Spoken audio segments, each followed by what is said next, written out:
ఒకప్పుడు ఉమ్మడి ఆంధ్రప్రదేశ్ రాజకీయాల్ని శాసించిన ఆ ఉమ్మడి జిల్లాకు మొండి చేయి దక్కింది.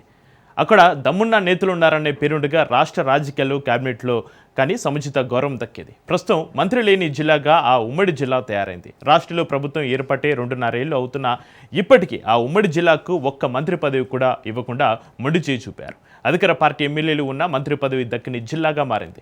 త్వరలో మంత్రివర్గ విస్తరణ జరిగే అవకాశం ఉందని ప్రచారం జోరందుకుంది. రేవంత్ రెడ్డి కేబినెట్లో మంత్రి పదవి కోసం ఆ యువ ఎమ్మెల్యే ముందు వరుసలో నిలుస్తున్నారు. ఇంతకీ మంత్రి రేసులో ఉన్న జూనియర్ ఎమ్మెల్యే ఎవరు? Watch the story.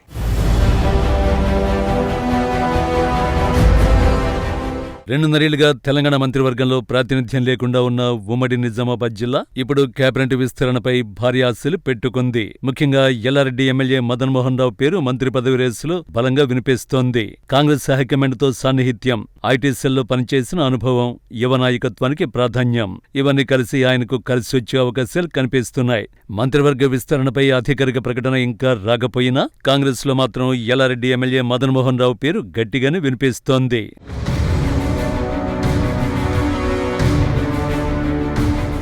రాష్ట్రంలో మంత్రివర్గంలో ప్రాతినిధ్యం లేని జిల్లాగా ఉమ్మడి నిజామాబాద్ మారింది. ప్రస్తుతం ఉమ్మడి నిజామాబాద్ జిల్లాలో 4 కాంగ్రెస్ ఎమ్మెల్యేలు గెలుపొందారు. నిజామాబాద్ జిల్లాలో బోధన్ నుండి సుదర్శన్ రెడ్డి, నిజామాబాద్ రూరల్ నుంచి ఎమ్మెల్యే డాక్టర్ భూపతి రెడ్డి, కామారెడ్డి జిల్లాలో ఎల్లారెడ్డి నుంచి మదన్ మోహన్ రావు, జుక్కల్ నుండి తోట లక్ష్మీకాంతారావు ఎమ్మెల్యేలుగా గెలుపొందారు. బాన్సువాడ నుండి పోచారం శ్రీనివాసరెడ్డి బీఆర్ఎస్ నుండి ఎమ్మెల్యేగా విజయం సాధించి ఆ తర్వాత కాంగ్రెస్లో చేరారు. ప్రస్తుతం పోచారం శ్రీనివాసరెడ్డి, సుదర్శన్ రెడ్డిలు రాష్ట్ర ప్రభుత్వ సలహాదారులు కాగా మంత్రి పదవి కోసం ఓ యువ ఎమ్మెల్యే తన వంతు ప్రయత్నం చేస్తున్నారు. ఎల్లారెడ్డి ఎమ్మెల్యేగా విజయం సాధించిన మదన్ మోహన్ రావు ప్రస్తుతం రేవంత్ రెడ్డి మంత్రివర్గంలో చేరేందుకు శక్తి వంచన లేకుండా ముందు వరుసలో నిలిచారు. ఎల్లారెడ్డి ఎమ్మెల్యేగా గెలిచిన మదన్ మోహన్ రావు రాహుల్ గాంధీ కోటరీ టీంతో పనిచేసిన నేపథ్యం ఉంది. జాతీయ కాంగ్రెస్ అధ్యక్షుడు మల్లికార్జున ఖర్గేతో సైతం యువ ఎమ్మెల్యే మదన్ మోహన్ రావుకి సాన్నిహిత్యం ఉండడం ప్లస్ పాయింట్ గా మారింది. Telangana Congress IT cell chairman గా ఉన్న మదన్ మోహన్ రావు దేశవ్యాప్తంగా కాంగ్రెస్ ఐటీ సెల్ బలోపేతం కోసం రాహుల్ గాంధీ టీంతో పనిచేయడం కూడా కలిసి వచ్చే అవకాశం ఉంది. మంత్రివర్గ రేసులు ముందు వరుసలో ఉన్నారన్న ప్రచారం జరుగుతోంది. ప్రస్తుతం రేవంత్ రెడ్డి మంత్రివర్గ విస్తరణ వచ్చే నెలలో జరిగే అవకాశం ఉందని పార్టీ వర్గాలు చెబుతున్నాయి. త్వరలో జరిగే మంత్రివర్గ విస్తరణలో ఉమ్మడి నిజామాబాద్ జిల్లా నుండి ఒకరికి అవకాశం ఇవ్వాలని భావిస్తోన్న తరుణంలో ఎల్లారెడ్డి ఎమ్మెల్యే మదన్ మోహన్ పేరును ఖరారు చేసే అవకాశం ఉందని పార్టీ నేతలు అంటున్నారు.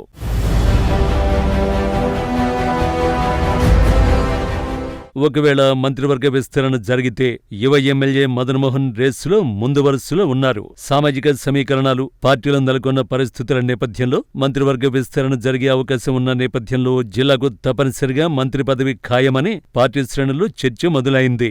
యువ నాయకత్వంకు అవకాశం కల్పించాలని అటు రాహుల్ గాంధీ, ఇటు రేవంత్ రెడ్డి ఇద్దరూ భావిస్తున్న తరుణంలో మదన్ మోహన్ పేరు మొదటి వరుసలో వచ్చే అవకాశం కనిపిస్తోంది. 2.5 ఏళ్లుగా మంత్రివర్గ విస్తరణలో ప్రాతినిధ్యం లేని జిల్లా నిజామాబాద్ కావడంతో యువ ఎమ్మెల్యేకు అవకాశం వచ్చే పరిస్థితి కనిపిస్తోంది.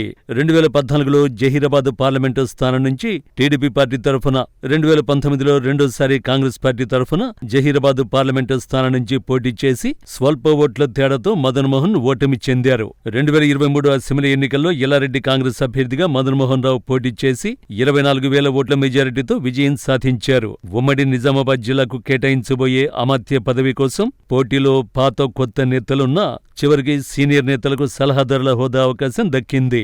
దీంతో యువ ఎమ్మెల్యేలకు లైన్ క్లియర్ అయిందని ప్రచారం జరుగుతోంది.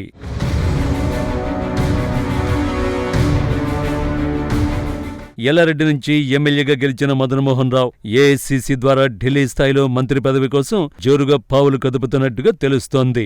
ఏఐసీసీ ఐటీ వింగ్ కు సేవలందించిన అనుభవాన్ని దృష్టిలో పెట్టుకుని ఢిల్లీ పెద్దలతోనే నేరుగా సంప్రదింపులు చేస్తున్నట్లుగా ఊహాగానాలు సైతం వినిపిస్తున్నాయి. సీనియర్ ఎమ్మెల్యే సుదర్శన్ రెడ్డికి రాష్ట్ర ప్రభుత్వ ప్రధాన సలహాదారులుగా నియామకం కావడంతో మిగిలిన 3 ఎమ్మెల్యేల స్థానంలో మదన్ మోహన్ కు అవకాశం వస్తుందని పార్టీ నేతలు, మదన్ మోహన్ అనుచరులు భావిస్తున్నారు. మదన్ మోహన్ రావు తొలిసారి ఎమ్మెల్యేగా గెలిచిన మంత్రి పదవి బరిలో ముందు వరుసలో నిలిచారు. 2.5 ఏళ్ల తర్వాత మంత్రివర్గ విస్తరణ జరిగే అవకాశం ఉందని పార్టీ వర్గాల్లో ప్రచారం మాత్రం జోరందుకుంది. రాబోయే విస్తరణలో ఎల్లారెడ్డి ఎమ్మెల్యే మదన్ మోహన్ కి అవకాశం వస్తుందనే చర్చ కాంగ్రెస్ పార్టీలో జోరుగా సాగుతోంది.